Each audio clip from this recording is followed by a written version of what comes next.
There were once 3 brothers who were traveling along a lonely, winding road at twilight. In time, the brothers reached a river, too deep to wade through and too dangerous to swim across. However, these brothers were learned in the magical arts, and so they simply waved their wands and made a bridge appear across the treacherous water. They were halfway across it when they found their path blocked by a hooded figure. And Death spoke to them. He was angry that he had been cheated out of 3 new victims, for travelers usually drowned in the river. But Death was cunning. He pretended to congratulate the 3 brothers upon their magic, and said that each had earned a prize for having been clever enough to evade him. So the oldest brother, who was a combative man, asked for a wand more powerful than any in existence, a wand that must always win duels for its owner, a wand worthy a wizard who had conquered death.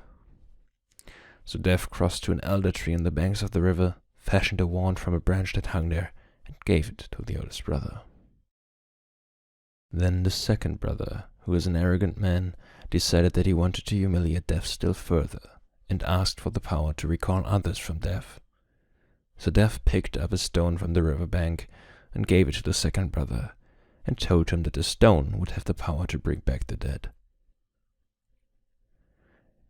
At last, Death asked the third and youngest brother what he would like. The youngest brother was the humblest and also the wisest of the brothers, and he did not trust Death. So he asked for something that would enable him to go forth from that place without being followed by Death. And Death, most unwillingly, handed over his own cloak of invisibility.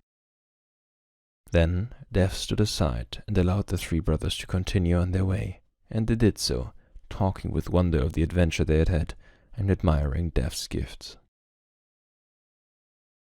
In due course, the brothers separated, each for his own destination. The first brother traveled on for a week, and reaching a distant village, he sought out a fellow wizard with whom he had a quarrel. Naturally, with the elder wand as his weapon, he could not fail to win the duel that followed. Leaving his enemy dead upon the floor, the oldest brother proceeded to an inn, where he boasted loudly of the powerful wand he had snatched from Death himself, and of how it made him invincible. That very night, another wizard crept upon the oldest brother as he lay, wine-sodden upon his bed. The thief took the wand, and for good measure slit the oldest brother's throat. And so Death took the first brother for his own. Meanwhile, the second brother journeyed to his own home, where he lived alone. Here he took out the stone that had the power to recall the dead, and turned it thrice in his hand. To his amazement and his delight, the figure of the girl he had once hoped to marry before her untimely death appeared at once before him. Yet she was silent and cold, separated from him as though by a veil.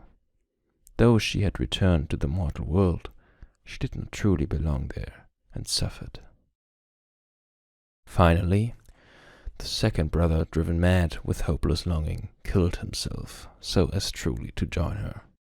And so Death took the second brother for his own.